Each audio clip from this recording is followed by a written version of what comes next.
In this video, I am gonna conduct a little interview with one of my caregivers, and I'm gonna start by having him introduce himself and explain to you a little bit about how he fits into my life. So, all right. Who are you?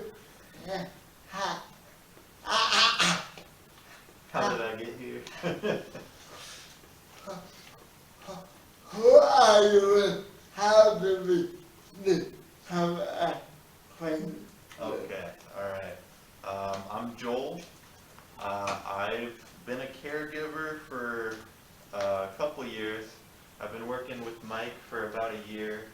I work in the house that he lives in. I've been, helping him do everything from shower to eat dinner to make videos.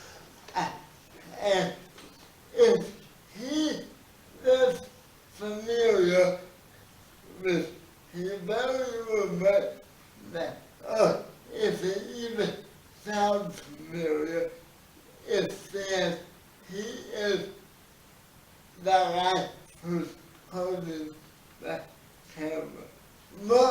Most of the time, not all the time, but most of the time. For the past, I don't know, 4 or so months? Yeah. About? So, since maybe I would say Yeah. Okay. Yeah. we've been doing this forever. So, there's a reason he may sound familiar to all of you.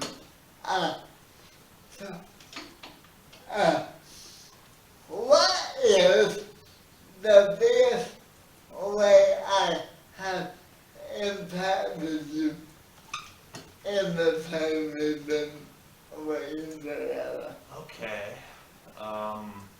There's a lot of ways. You've taught me a lot about NASCAR, rodeos, and whiskey. Those are kind of maybe not the biggest way, but those are the topics I've probably learned the most about. But I'd say generally,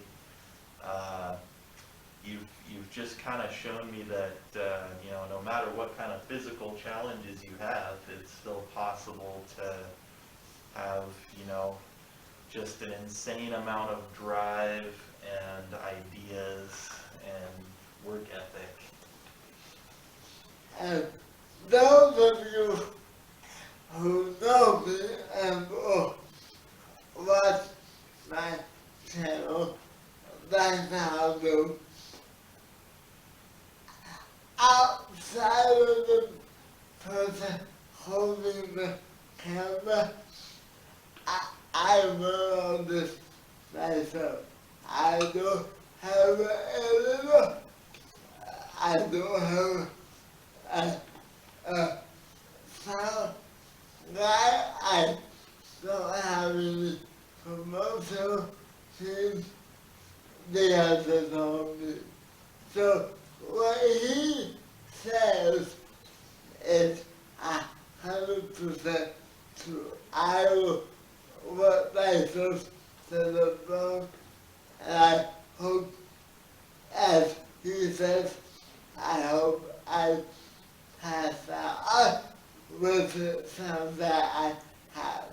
Yeah, that's really the amazing thing about you is pretty much any amount of support and opportunity you get to achieve something, you'll take and you'll run with it. So,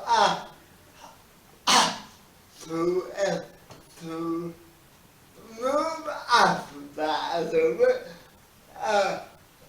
let's see the system a little more broadly, because I'm gonna ask if you contains when uh, if you have one thing that you like about the system as a whole, is one thing you didn't like about the system as a whole, what would those be and why? Okay, well, I've only been doing this for 2 years, and I've worked in 2 different companies, and things can vary pretty differently from company to company that does the kind of residential care aspect. But one thing I think would be great if the resources could be grabbed up, I think one-on-one personal care is something that would definitely, I think most people who live in a residential care situation would do better in a one-on-one, type of environment where they have individual personalized care all the time. Of course, that's not possible for everyone all the time, but just the more of that can happen, the better, in my opinion. And I always, because so now everybody is different, okay? But the way I do is, since I have so such an intense drive and work ethic and personality, I need somebody who is willing and able to keep up with it. Because when I say it's time to go, it's time to go, while I'm very understanding of other people's needs, wants, and how they feel and all that, the reason you don't want to know better not be because you're lazy. Because that doesn't sound very well. But for somebody else who's a little more laid back and a little more mellow, they might not need that intense person that I do. And I think that's what he's trying to articulate. Yeah, I think everyone, it's tough as a caregiver when you work in a residential home with different people, all have different things that they want to pursue and do, and you're kind of pulled in different directions, and you've got people like Mike here who, you understand that I can't be helping you 24/7 with all the things you want to do, but some people have trouble understanding that, and it would just be awesome if everyone could have someone with them all the time who could help them achieve whatever they want to achieve. I would never be home. Yeah. Okay. But you wanted one thing I liked about the system in general? So let's tackle that piece of this two-part question. Yeah. One thing I there's good things. There's good things. I do like the emphasis that they try to put on community integration. A lot of these places, they'll really push for getting people with disabilities out into the community and doing stuff and being involved in their community, and I think that's awesome when it happens. Because now I'm like Joe. I moved out of my parents' house when I was 23 years old. So in the way human systems, people's time spent in the system, I'm a baby. But a lot of these cases, a lot of the clients who live in these cases don't really know that I love them because of the fact that the resources are so limited and so few that a lot of the time he just doesn't have time to do everybody's justice. And that's what the system kind of survives from, is the fact that there's something to go out there. There's a human with 3 other people like me all day. Every day he's been bad. Yeah, probably. And so what little bit of community and the way that people do it is huge. It's vitally important. Yeah, I mean, for a lot of people living in situations like that, it's the highlight of their life, Yeah. you know? I don't have this going to McDonald's to somebody who isn't mentally or physically capable. That dollar bill at the bottom menu is as yummy as the Christmas ham. That's very So, true for a lot of people. yeah. For sure. So it's huge. Mm-hmm. All right. So what was this for? Final question? Yeah. Oh. What was it? Oh.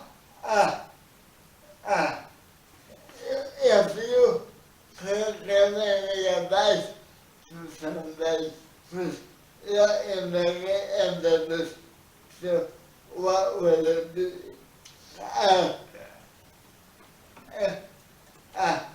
Yeah, what would it be? Okay, advice for aspiring professional caregivers. So first of all, I would say flexibility is huge, because you know everyone has different needs, and even people with the same needs, they'll want you to do it differently, or they'll be more comfortable doing it differently.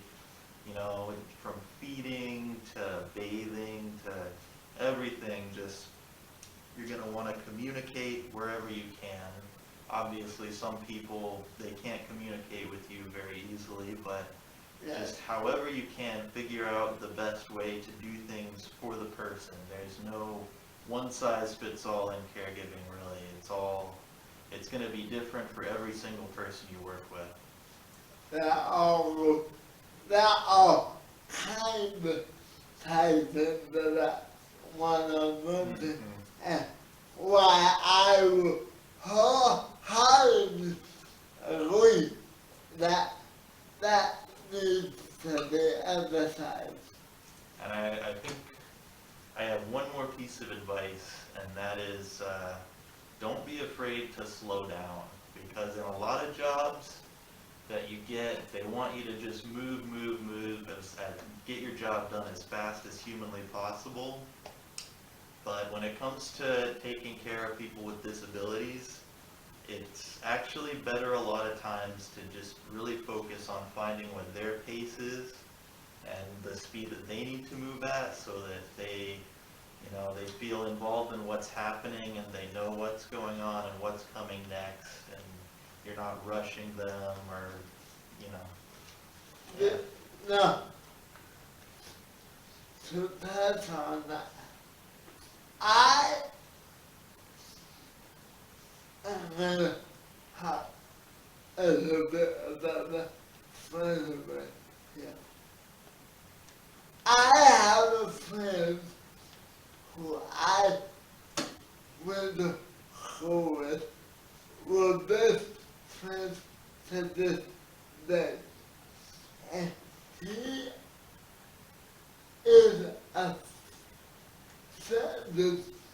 by the same disability I have, that in a totally different way, because he is built physically like there was a day he could pick me up over the top of his head. He can't anymore just because he had to do it in a while, but there was a day he could do it. So he is completely physically capable. And he is also very, very smart. But if you feed him too much information, all at once he will completely shut down and he doesn't want to do it anymore. And one of the ways that we've gotten to be so close over the years is that I know how to get her out of that space because I know how to fix, I know how to operate, but I was able to know all that because I pay attention to people.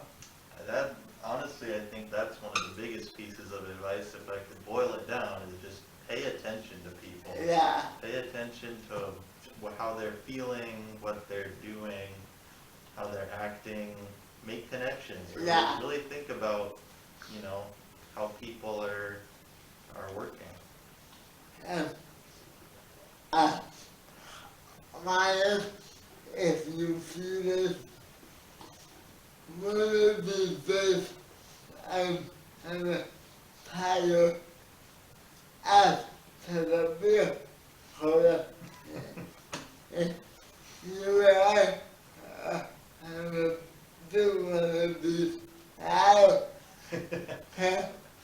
If we're not sober. But anyway, in a synopsis, how would you kind of put a bow on everything we just talked about? Well, I think pay attention to people is a good bow for the field in general. Yeah, that's the best I got. To expand on that just a little, there is so many people out in the real world who see a person, developmentally talent or not, but who see a person who listen to the story for 5 minutes while they're smoking outside and past business. And if you really wanted to get to know somebody, you would listen to the whole story and then try to keep it together as best as possible. Which is what he's saying you should do.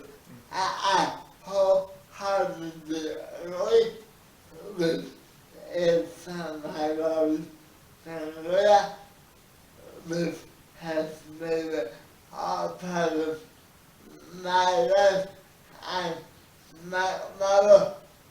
And I'm Joel Wade.